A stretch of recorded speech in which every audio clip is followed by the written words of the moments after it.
Let's go. Too full, no? Today inside will be enough. You're gonna get to see most of the attractions. We will stop at totem poles. So one request, everyone remain seated while we move for your own safety. Horses do get sometimes excited. It's part of nature. While I'm in the back there is okay. You can hear me alright? Yeah. If you need it up and down, easy fix. I have a bit of a cold, so like these two, they stay black while they come in gray color, like we saw Manager. Gray horses turn white, like at their age. So Manager, for example, in 5 years or so will be completely white. Possible that you know more about draft horses, such as Belgian horses, or famous Budweiser commercial horses, side tails, like Wesson we left behind.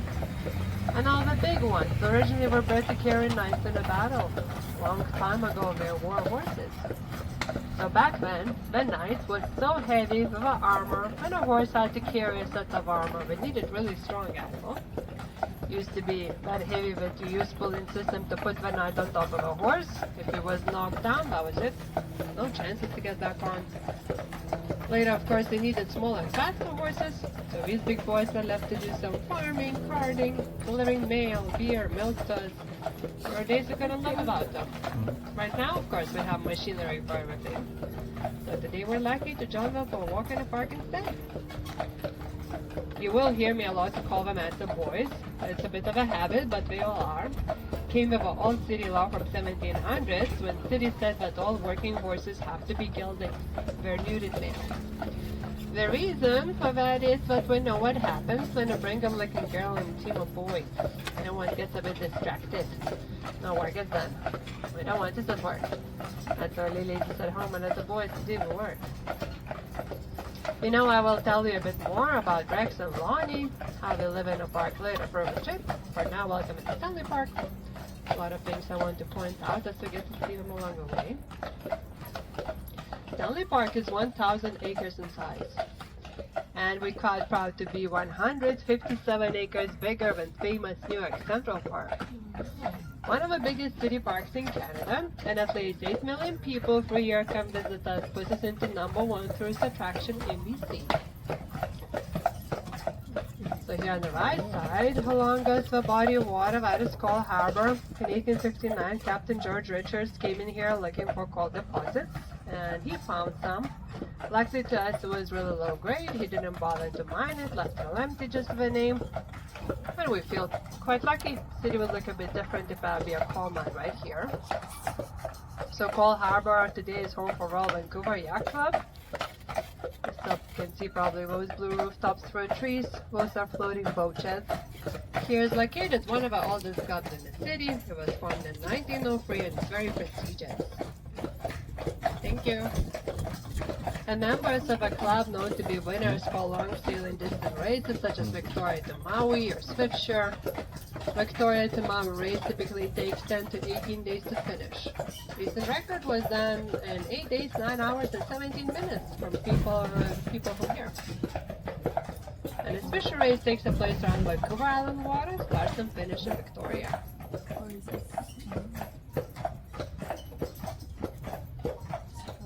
And it doesn't look like anymore, but long time ago there were a lot of people who lived here in Stanley Park. Mostly was Chinese and Portuguese settlers, as well as First Nations people. Stanley Park in Vancouver is located on ancestral and ceded territories of 3 nations: Squamish, Musqueam, and Tsleil-Waututh. Other people who lived in the park were known to be squatters. Before squatters were evicted, they'll be jealous to know we used to pay $1 per month to live here in Stanley Park. No more people with such a privileges anymore, but there is one exception. We'll continue about a bit later.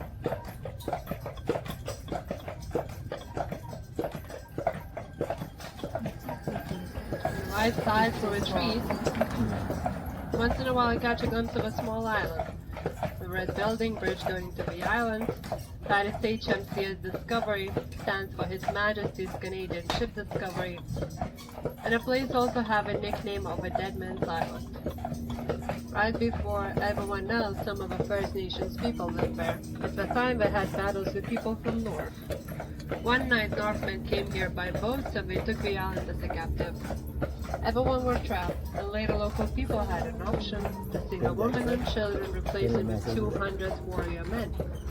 Once everyone was out of the island and saved was 200 men were 5 slaughtered. minutes, okay. And that's where the nickname of a dead man's island started from. After those events, of course, nobody really wanted to live there, so Squamish people in 1800s, they used that land as a cemetery. They didn't bury their dead in the ground, they put a body in a box, called it mortuary box, but they put the box high on top of a tree. The high on top of the tree was to knights or cardinals to show the importance of a person who was in it. For example, the chief would go all the way on top of a tree. In 1888-89, a smallpox epidemic hit Vancouver. For those 2 years, the land was used as a quarantine zone. After that, it was home for a couple of small villages.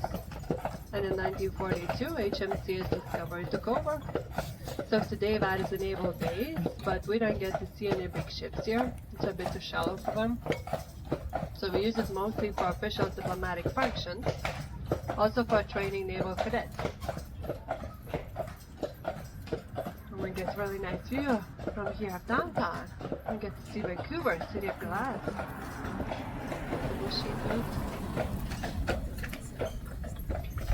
As we're getting a bit closer to HMC's Discovery sign, there is a bit of a game we can play. And the sign you'll see a word Discovery, and you can split it into disc over Y. So pay attention to the logo next to the word. We also have a couple logos in the middle of the gate. Do you see it? We have a yellow disc over white Y. It has no meaning, just somebody had a lot of time in their hands. And even though it's called Discovery, as you see, it's quite gated. Not for our knowledge, just for the Indians. Maybe any gray blue herons are fishing. We really like to fish here. There's 2 of them. It's a bit hard to see in the water. There's 2 great blue herons. We really like to feast here. Tall, skinny gray birds. Nice. Hi! In the middle of water you can see gas station chevron for seaplanes and boats. Google might play a joke on you. Could offer for you to go and fill your car right there. Could be a bit challenging. And past the gas station, 5 rooftops looking like sails. The building, Canada Place. It was Building Expo in 1986, which also was Vancouver's centennial year. So that is a trade and convention center as well as terminal for cruise ships. No cruise ships in town just yet. In 3 weeks or so, we'll start stopping here. And then Canada Place can harbor 4 cruise ships at once. They go all the way to Alaska, California, Mexico, as far as Australia, Japan. And here we get to watch seaplanes to come in and out.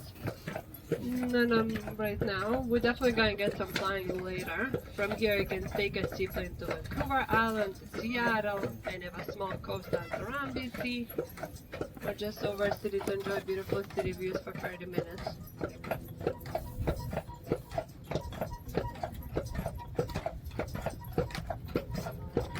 So we're going to be approaching Stanley Park Totem Pole Collection. The totem pole in general means the mark on my people. It tells you a story, a person, family, or important events. Known to be really high insult to carve a story what doesn't belong to you without permission.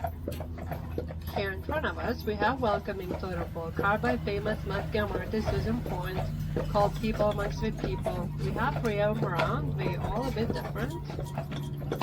And across the parking lot for the trees, you can see one red face and blue eyes looking at us. That is famous hot artist Bill Reed, mortuary totem pole. That one never had any remains, it is just replica, but interesting to see how it used to look like. And we also have his killer whale here in the park at aquarium. If you flew in town, you most likely seen his jet at the airport. So we'll stop here, your guys welcome to get off, go see totem pole, take some pictures. We're gonna keep it short and sweet, in and out, a lot of exploring left to be done. Watch your step as you get it. It's crazy, eh? Sorry. What? But it's nice like she's like you're coming. We are in Torom. What is this? I've been here before. Yeah, like you're gonna get some ideas like we're not We are here. checking here also.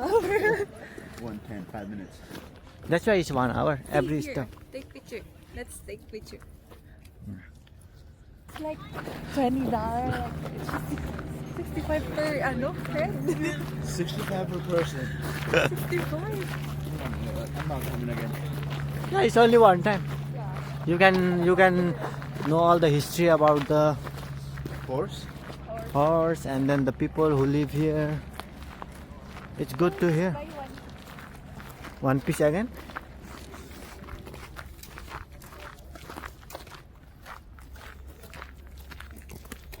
We got 2 minutes, huh? Mom says yes. It's a lucky spot. Any of you looking for good ideas?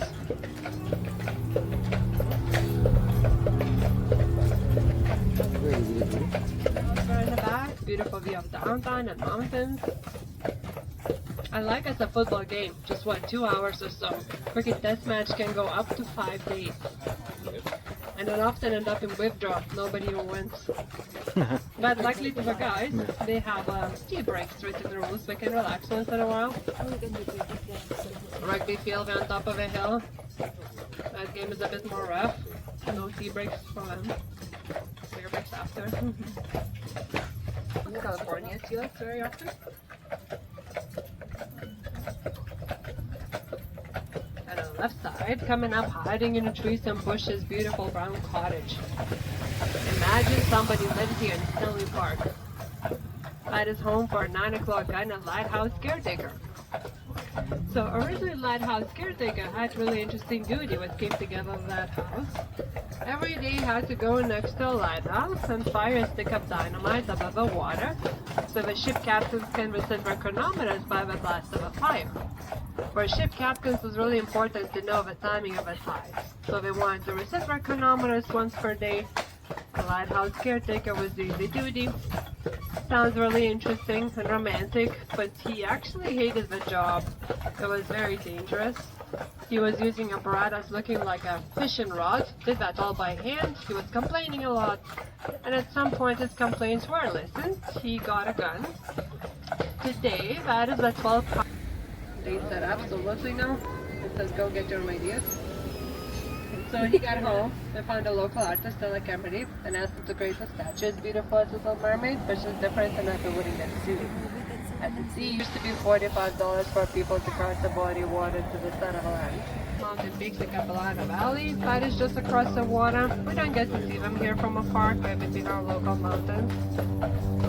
And we also call the bridge that beer built. So the adults might know famous Irish beer company, the Guinness family, they had the properties of that side, and they wanted to connect the properties to this side to approach the city and ask for a bridge. The city said no. They said they don't want to have any roads going through a beautiful park, but really they didn't want to pay for it. So negotiations took 30 years. In the end of those 30 years, they got approved. The catch, the Guinness family will need to pay for all of it. And they did. In 1937, they started construction. It took them 18 months to build the bridge. They provided 2,000 jobs during Great Depression, and it cost Guinness family $5.8 million to build it back then. Used to be a toll bridge, you had to pay a quarter to cross. These days it's all free, it's been sold.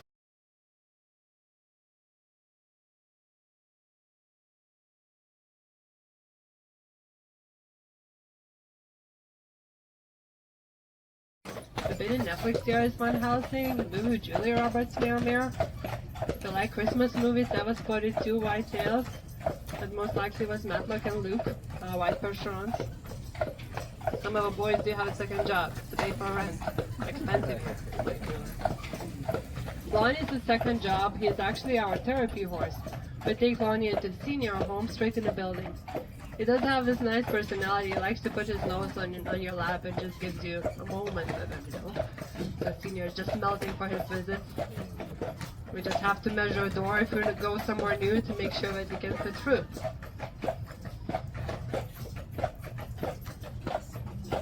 Hello again. This is where boys usually get a bit in trouble. On the right side bottom hill, that's where our home is and dinner is waiting. So every time when we go by, I have to be on top of my game because horses would go home. So you know this town really well. I mean, I can't blame them. We quite like it to live here. It would be hard to trail our horses every day from the fields. And we are not the only ones. In the distance there for trees, you can see sometimes red roof with Canada flag. That is home for Vancouver Police Mounted Unit.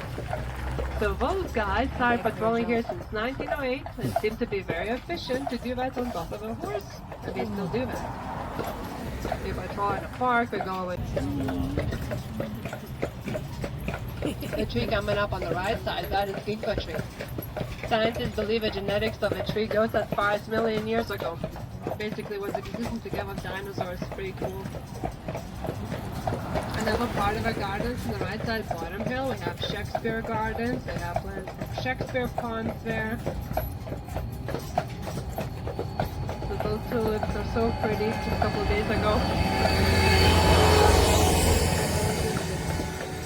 There's usually Canada geese out here too, between the gardens.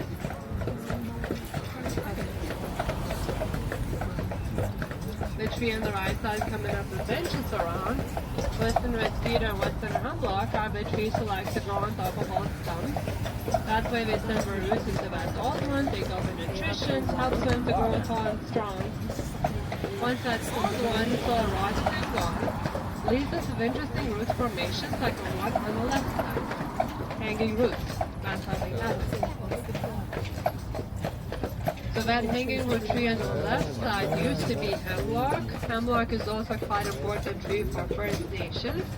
They would use the tree bark to make paint out of it. If it would mix the tree bark with water, they would get brown color.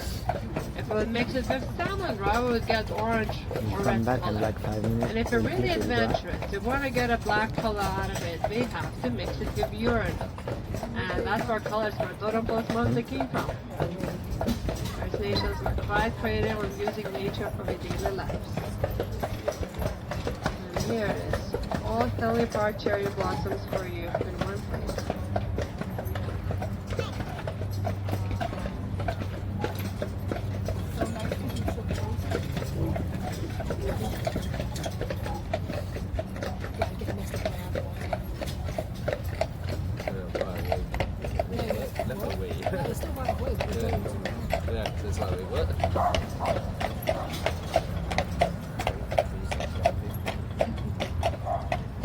Run. Shouldn't pick up a fight with us.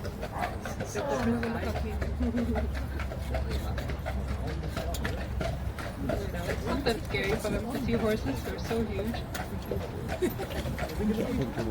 And let's not miss one of the most important figures of a park. On the left side on top of the hill, keep looking for a statue of a man with hands outstretched. Be patient, he's a bit hiding there in trees, but here it is. Lord Stanley welcomes you in Stanley Park. He's the one who dedicated a park in 1888, October 29. He was Queen's representative and is also a man with ring for a famous Stanley Cup. He wasn't really a hockey fan himself, his sons were, so that gave him ideas to donate the trophy to Davis NHL. Vancouver, haven't seen it yet, Canucks are working on it, maybe sometime soon. So it's a bit of a lie. He was brought here once by Vancouver millionaires in 1960. Really long time.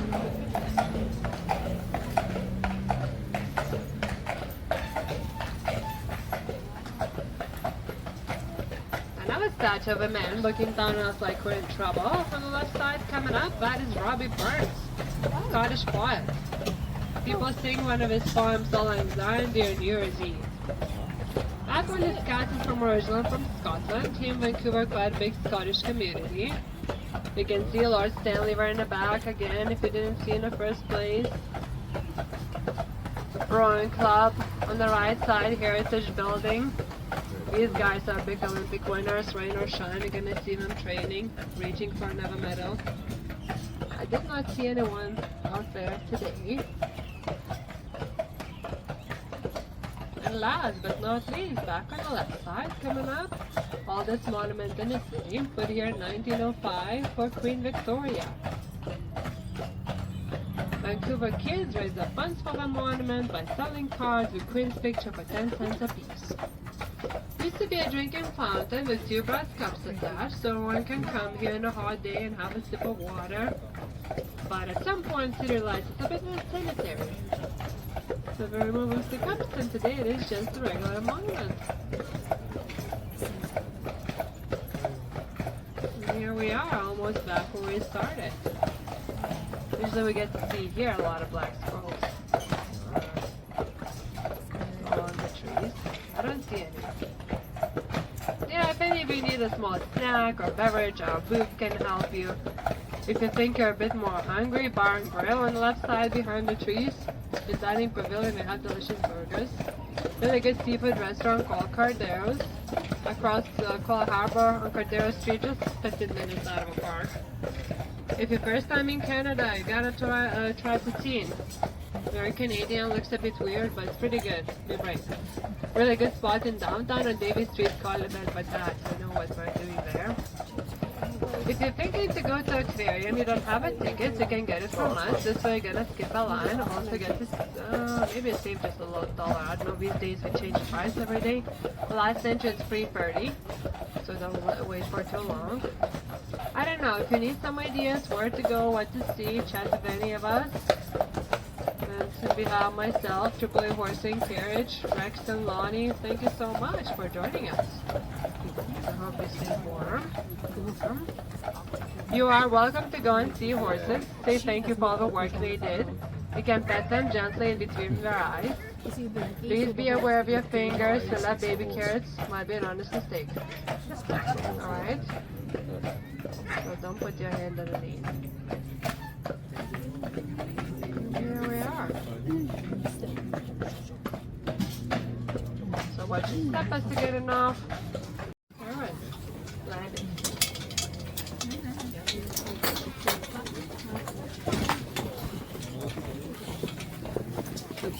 Fine.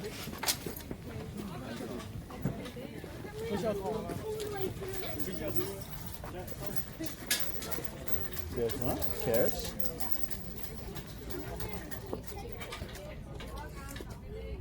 Go there. Yeah.